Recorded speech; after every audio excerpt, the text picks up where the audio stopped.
The gospel of the Lord. Praise to you, Lord Jesus Christ. Please be seated. So good morning, brothers and sisters. So today, this Sunday is our 8th Sunday in the ordinary time before we enter a new season. And what is that season? Alam niyo ba yung season na yon? Okay, Lenten season, very good. So, Quaresma.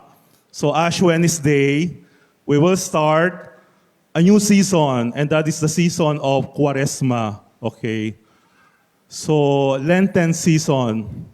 So, it will be a very holy season. Kasi, so we are going to reflect more deeply about who we are in relationship with our God, with ourselves, and with our neighbors. So tandaan natin. So this season is a season of prayer and reflection. Okay. So by the way, ano yung pinaka-hardest, pinaka-toughest, sabihin natin, pinaka-mahirap na trouble have you done in your life? Ano yung pinakamahirap na journey na inyong pinagdaanan sa inyong buhay, sa inyong biyag? So, meron ba kayo? So some of you had been to the US, or some of you had been to many places all over the world. So you've been a lot of travels and journeys in your life. But there is one travel na mahirap gawin. Shall we say, ito yung pinaka-shortest but the hardest and difficult journey we can do. And that is the journey inward. Tama ba? Correct? Amen? So, maybe some of you had never been in a journey inward. Pag sinabi kong journey inward is knowing better his own heart, or better knowing his yung kanyang inward, yung kanyang interior. Okay, yun ang pinaka-toughest. It's short, yet it's very difficult. Sometimes it's a trouble or journey that we oftentimes ignore. Madalas nating nakakaligtaan. But I guess with the help of this coming Lenten season, it will guide us, it will help us para naman mapakinggan natin kung ano yung sinasabi ng ating puso. Especially kung ano yung sinasabi, what the Lord is telling us every day. Okay? So tandaan natin, it is the toughest, it is the difficult, though it is short because it's right there inside us. It's right there, very close to us. And yet we often ignore our own, yung ating interior. So, in our gospel, sabi doon, mas makikilala natin yung ating sarili kung kilala natin kung sino talaga tayo at kung alam natin kung ano yung niloloob natin. What is in the heart? Okay, what is in the heart? Kaya, especially in the first reading, so it is from the book of Sirach. Okay, from the book of Sirach, we heard about some universal guiding principles to guide us in our life. Sabi doon, sometimes when we are shaken, or when the sheep, we are compared to a sheep, when it is shaken, the husk appear. What the sheep is? Yung sheep kasi is yung ginagawa natin. For example, kapag tayo ay nagpi-filter ng palay, we have sabi natin a screen, okay, in a frame. Kapag shinake natin siya, we get the good product and remove the husk, remove yung mga elements. Okay, it is like us. When we are shaken, the good appears and some bad elements also appears. especially whenever we are experiencing some problems and difficulties in life.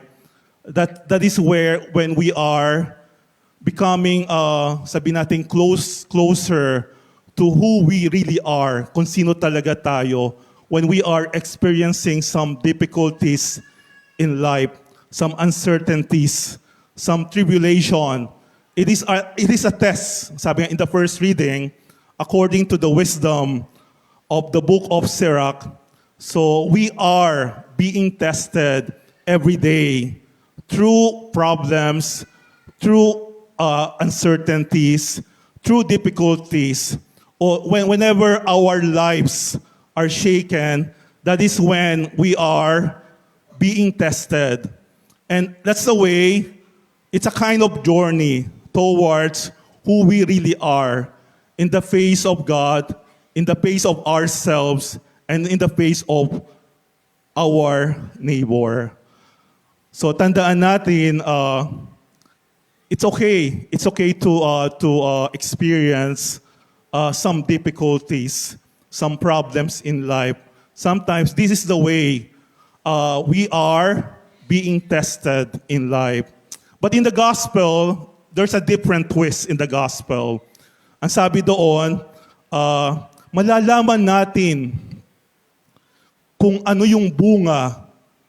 Okay, malalaman natin ang puno sa pamamagitan ng kanyang bunga.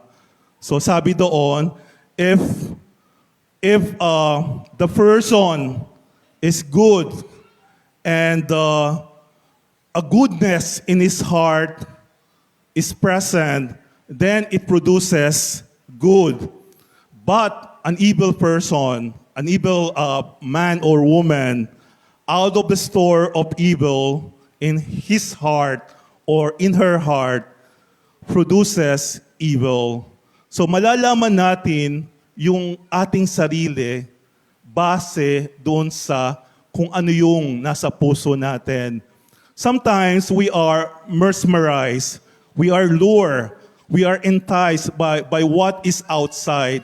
For example na lang, whenever, for example, about our gadgets, our cell phones, our laptops, our computers, we don't mind so much about what is inside. Ano yung processor niya, ano yung operating system niya, ano yung capacity niya. We are more after on what is outside. Sometimes, the value of our budget does not depend on the outside. It depends on what is inside. What is operating system? What is the capacity? What is the memory of the gadgets? That also applies to us.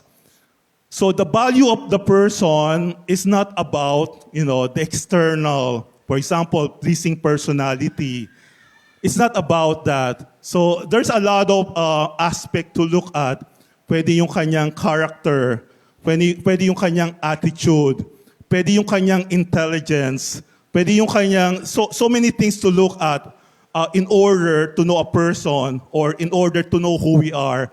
But as I have said kanina, at the beginning, at the outset, the thing that we oftentimes ignore or we oftentimes let go or let it pass by is what is inside us, what is the interior that will tell us who we really are.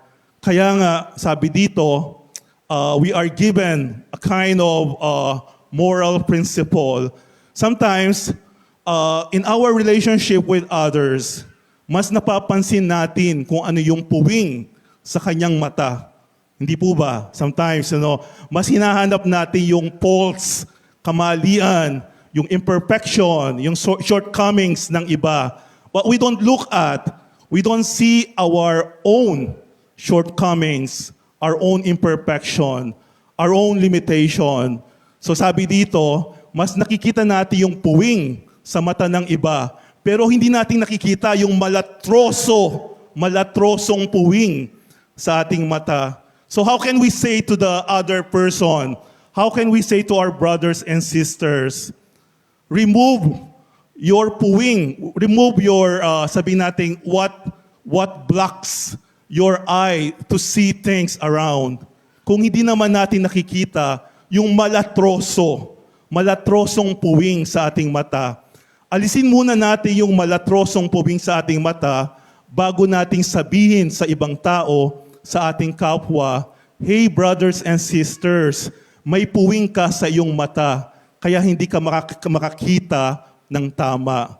So tandaan natin, again, another principle that the gospel is teaching us today. Sabi dito, can a blind person guide a blind person?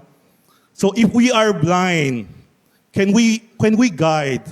Can we guide our brothers and sisters to the right, on the right path? Kaya ba natin? So what we need to do first is alamin muna natin yung ating kapasidad, yung ating what we can do and cannot do.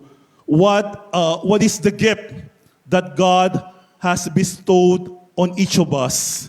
Sa tandaan natin that if out of our hearts, there's a good, maraming mabubuting bagay, kabutihan loob, kagandahang loob sa ating puso, let us look upon them.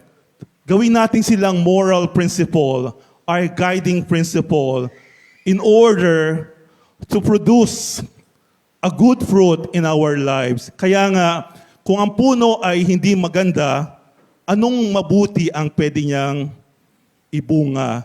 Malalaman ang puno sa pamamagitan ng kanyang bunga. So tayo din, malalaman natin ang ating sarili, o malalaman natin kung sino yung ating kapwa, kung titignan natin kung ano yung bunga niya, what he or she is producing in his or her life, out of the store of the goodness in his heart. So tandaan natin mga kapatid, we are now entering a new season, the season of Lent. So we are being called by this season to reflect deeply, to pray more often, and to come to the church para magbalik loob. Magbalik loob. Kaya nga yung word na repent, for the kingdom of God is at hand. Ang ibig sabihin lang noon ay magbalik tayo. Magbalik tayo sa ating kalooban na madalas hindi natin masyadong pinapansin. Madalas, we just ignore kung ano yung nasa kalooban natin.